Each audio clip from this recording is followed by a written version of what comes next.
अस्सलाम वालेकुम नाज़रीन, वेलकम टू प्रोग्राम तरक्की की बातें और मैं हूं आपकी मेज़बान हुमैरा हुसैन। नाज़रीन, हमारे आज के प्रोग्राम का जो मौजू है वो है अफरादी क़ुव्वत और उसकी तरक्की। कोई भी मुआशरा उस वक्त तक नाज़रीन तरक्की नहीं कर सकता जब तक उसके अफराद के अंदर इन्वेस्टमेंट ना हो।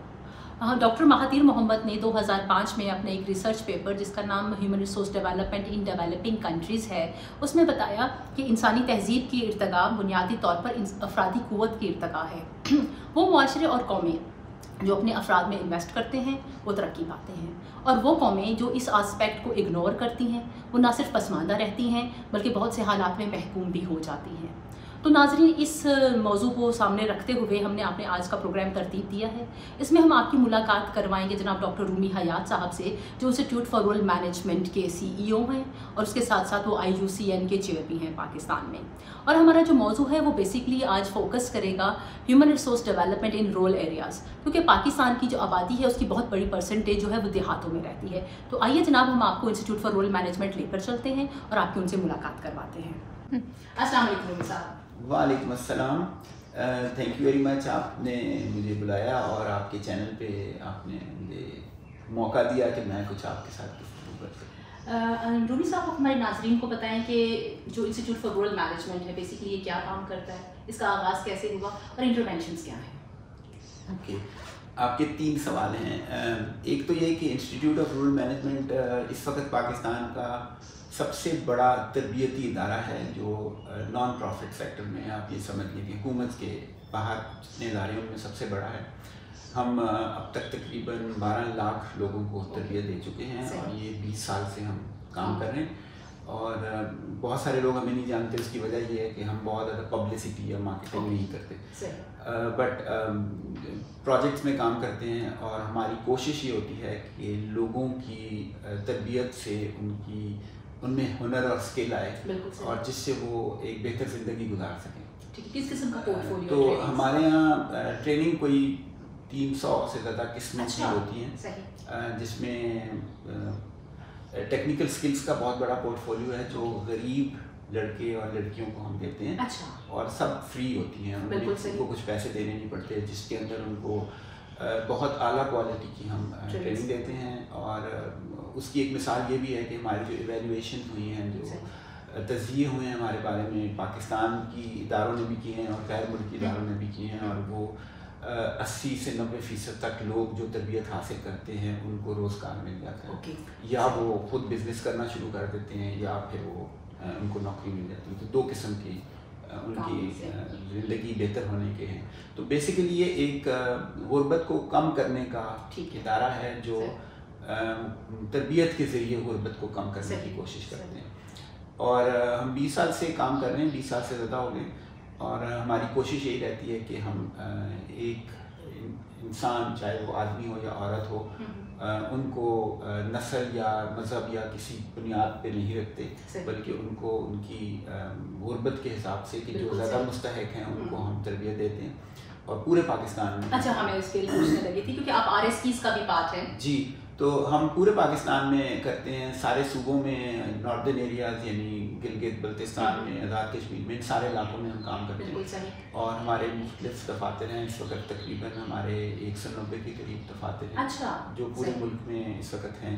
और हम बहुत सारे एरियाज़ हैं जहाँ नहीं होंगे, मगर काफ़ी सारे एरियाज़ में हम हैं। और जहाँ ह्यूमन रिसोर्स डेवलपमेंट को इकोनॉमिक ग्रोथ के हवाले से आप किस तरह देखते हैं? देखिए, इकोनॉमिक ग्रोथ जो है उसका सबसे बड़ा एलिमेंट ही यही है कि इंसानों की ज़िंदगी, इंसानों की एबिलिटी इकोनॉमिक फेयर में, जी बिल्कुल, एडवांस हो, इन्हेंस हो, तो इकोनॉमिक ग्रोथ भी होती है मुल्क की। और जिस तरह आप कहते हैं ना मैक्रो इकोनॉमिक्स और माइक्रो इकोनॉमिक्स, तो जो बेस है हमारा मुल्क में, जिस तरह पॉवर्टी लेवल्स हाई होते हैं, तो उनको दूर करने का एक बहुत बड़ा नुस्खा जो है वो ये है कि हम उनको ऐसी स्किल देते हैं, ऐसी तरबियत देते हैं जिससे वो अपनी ज़िंदगी को बेहतर कर सके, तो प्रोडक्टिव इनकम उसकी शुरू हो जाए। तो इसके लिए ये तरबियत एक बहुत अहम एलिमेंट है। और हम आदमियों को, औरतों को हज़ारों की तादाद में हर साल। सही, तो उसमें औरतों और मर्दों का तनासुब क्या होता है? क्योंकि रूरल एरियाज़ में हमारे यहाँ औरतें थोड़ी सी ज़्यादा होती हैं, तकरीबन 52% ख़वातीन हैं और 48% मर्द हैं जो कि तरबियत के लिए आते हैं। कुछ प्रोजेक्ट्स में हम फोकस करके औरतों को करते हैं, क्योंकि पाकिस्तान में या तमाम तरक्की याफ्ता मुल्कों में ख़वातीन थोड़ी सी पीछे हैं, बल्कि बहुत पीछे हैं। तो उनको बराबर लाने के लिए, यानी हम इकनॉमिकली बराबर लाने के लिए उनको थोड़ा फोकस करना पड़ता है। और हम बड़े इस पे फ़ख्र करते हैं कि बहुत ज़्यादा ख़वातीन जिन्होंने तरबियत हासिल की वो अब अपना घर चला रही हैं।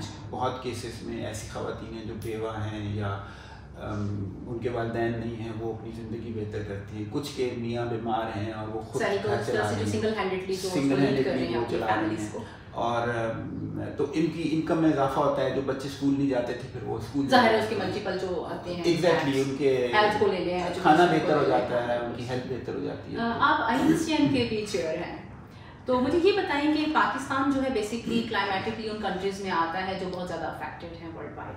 तो क्या हमारे रूरल पॉपुलेशन जो है, क्या उसको एहसास है इस बात का, और वो कितना तैयार है इन चैलेंजेस को देखने के लिए, और IRM क्या रोल प्ले कर रहा है उसमें? देखिए, IUCN जो है एक इंटरनेशनल इदारा है जो कंजर्वेशन ऑफ नेचर पे उनका फोकस है। क्लाइमेट चेंज और इन्वायरमेंट को मोस्टली देख रहा होता है। और अब आपका सवाल आता है कि जी पाकिस्तान में क्या हालात हैं। एक तो ये कि अवेयरनेस बहुत कम है। इवन बहुत सारे पढ़े लिखे लोग वो जानते होंगे मगर इतना सीरियसली ले रहे। क्लाइमेट चेंज जो है ना वो हमारे सामने और हमारे ऊपर आ चुका है। जिस तरह वो बात होती है ना कि वो चीज़ आ नहीं रही, आ गई है, तो वो आ चुकी है। आप उसका एक सबसे देखें कि जो एक वेदर साइकिल होती थी कि जी ये महीने गर्मी के थे, सर्दी के, वो चेंज हो गए। कहीं गर्मी बहुत ज़्यादा होने लगी है, कहीं गर्मियों में बारिश और ओले पड़ने लगे हैं, कहीं कहीं तो ऑफ सीजन्स में बर्फबारी हो रही है। सो ये आपको इंडिकेटर्स दे रहा है कि क्लाइमेट में यानी मौसमियात में तब्दीली आ रही है। अच्छा, इसका एक डायरेक्ट इफेक्ट ये होता है रूरल एरियाज़ में कि फसलों का जो टाइमिंग है वो चेंज हो जाता है। अच्छा, अगर आप पुराने फसल के टाइमिंग पे करें तो आपको उस टाइम पे जब बारिश चाहिए, पानी चाहिए, वो नहीं मिल रहा, और जब नहीं चाहिए उस वक्त मिल रहा है। सो आपको एक तो इसकी जो क्रॉप प्लांटिंग है वो उसका टाइमिंग चेंज होगी, जो कि बहुत सीरियस इकोनॉमिक इफेक्ट देगा और दे रहा है। तो इसका एक तो हमें इसका अदराक करना चाहिए। उसमें हम अखबारों में तो बहुत सारी चीज़ें देख लेते हैं, इंटरनेट पे भी देख लेते हैं, मगर हर शख्स को ये एक्सेसिबल नहीं है, और स्पेशली रूरल पुअर में तो बिल्कुल नहीं है। तो एक इसके लिए बहुत सीरियस कैंपेन की ज़रूरत है।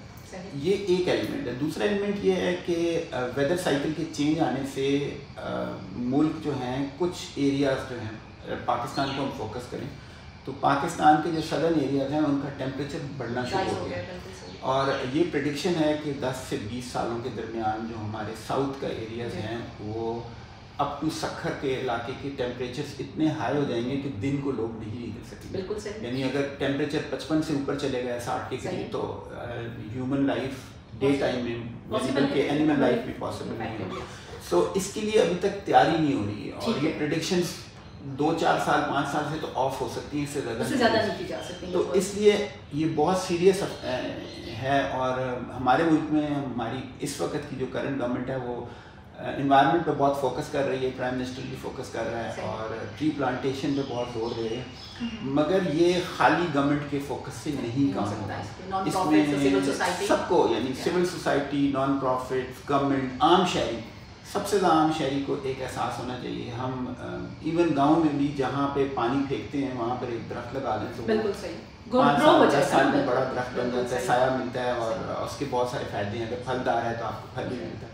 सो ये वाली चेंज जब तक नहीं आएगी ये हम बहुत सीरियस खतरे में हैं। और वाटर टेबल भी राइज हो रही है समुद्रों की, तो यही है अगले 20-25 साल में वो कह रहे हैं कि 1 मीटर तक समुद्र की सतह बढ़ जाएगी। तो 1 मीटर का मतलब है 3-3.5 फीट की अगर सतह बढ़ती है। बहुत सारे मुल्कों के शहर, मैं एग्जैक्ट नंबर याद नहीं कि 100 से ज़्यादा शहर हैं जो डूब जाएंगे।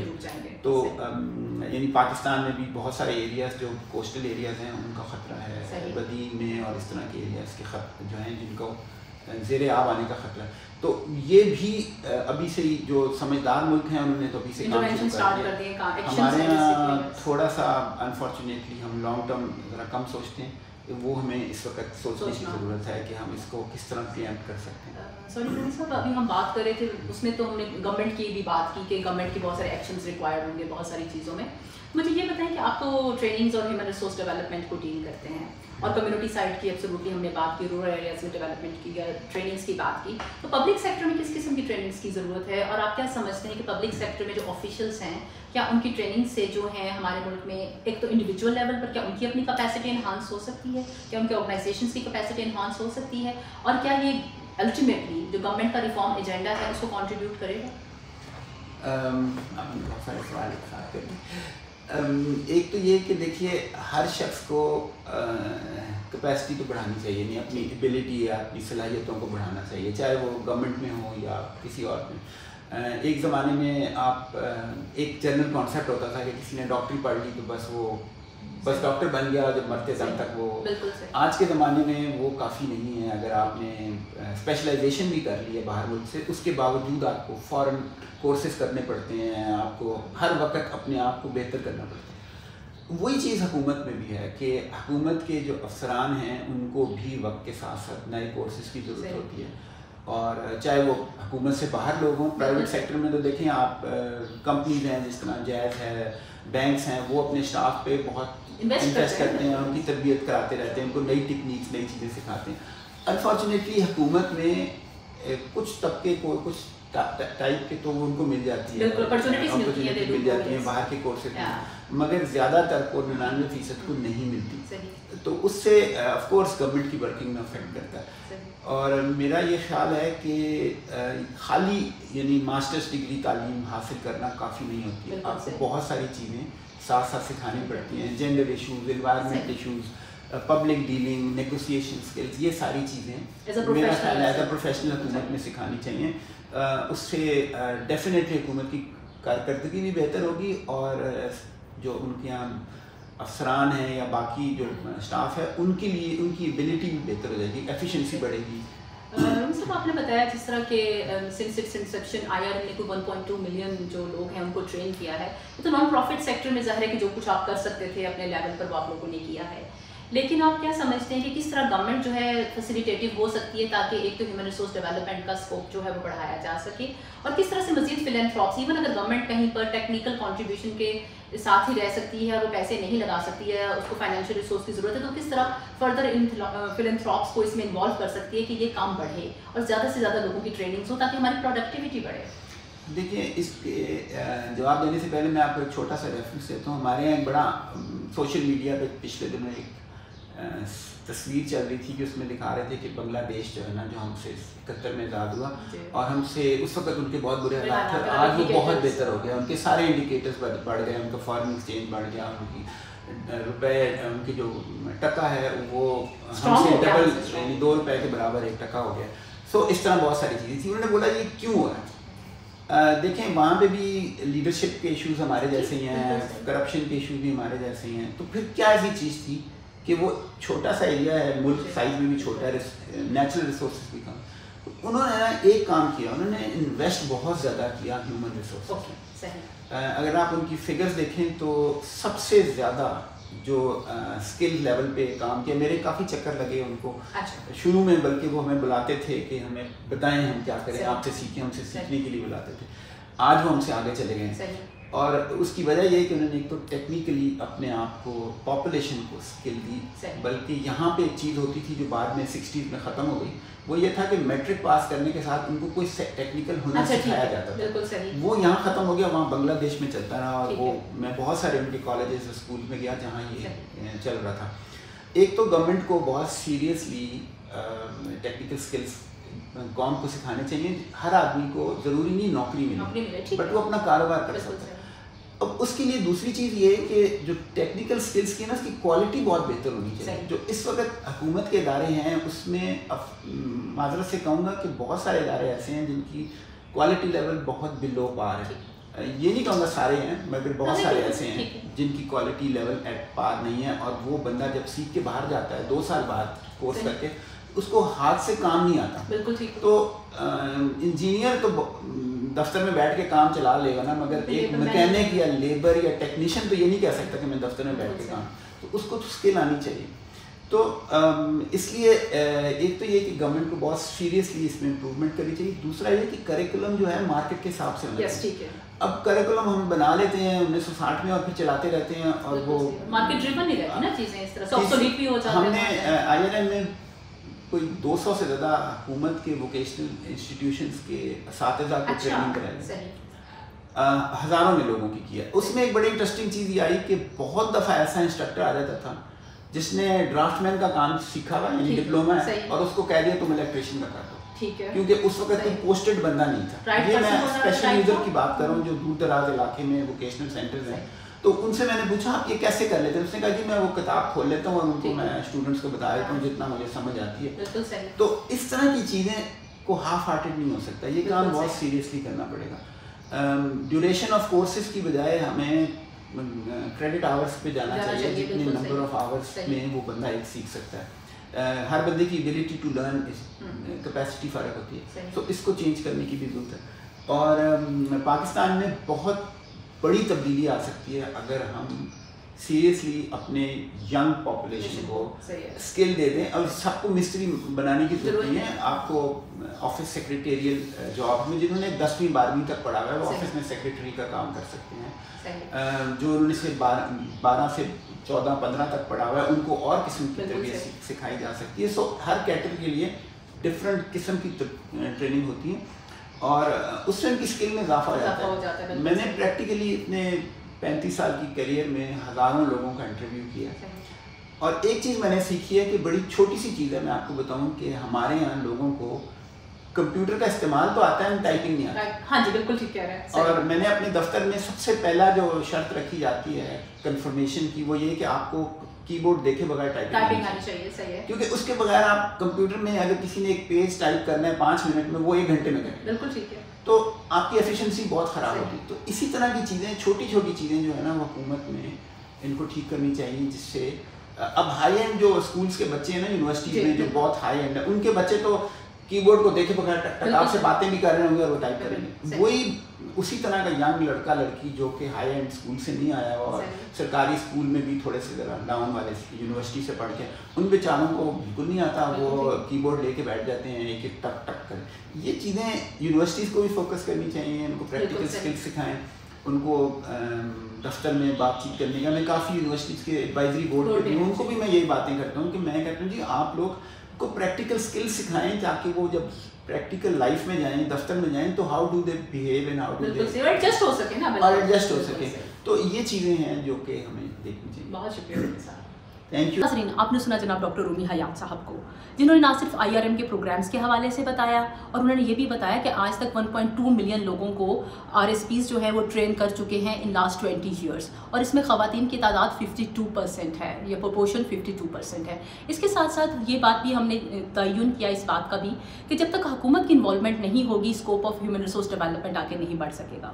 और हुकूमत के बहुत सारे इदारे जो ह्यूमन रिसोर्स डेवलपमेंट या टेक्निकल ट्रेनिंग्स का काम कर रहे हैं उसमें अगरचे कोर्सेज तो बहुत ज़्यादा हैं लेकिन जो क्वालिटी ऑफ कोर्स है वो इतना अपडेटेड नहीं है। उसके कंटेंट्स को ना सिर्फ अपडेट करने की ज़रूरत है बल्कि right person at the right job की भी ज़रूरत है। तो आई एम श्योर कि जो importance of human resource development है इसको देखते हुए अरबाब इख्तियार ना सिर्फ अपने जो कंटेंट्स हैं उनको अपडेट करने की कोशिश करेंगे बल्कि जो है इसका स्केल और स्कोप ऑफ वर्क भी बढ़ाएंगे। और मेरा ख्याल है जो सबसे अच्छी सजेशन वो ये है कि जब तक इसमें पब्लिक प्राइवेट पार्टनरशिप नहीं होगी स्केल ऑफ वर्क या स्कोप ऑफ वर्क को हम आगे नहीं बढ़ा सकते। हमारे प्रोग्राम को देखने का बहुत शुक्रिया।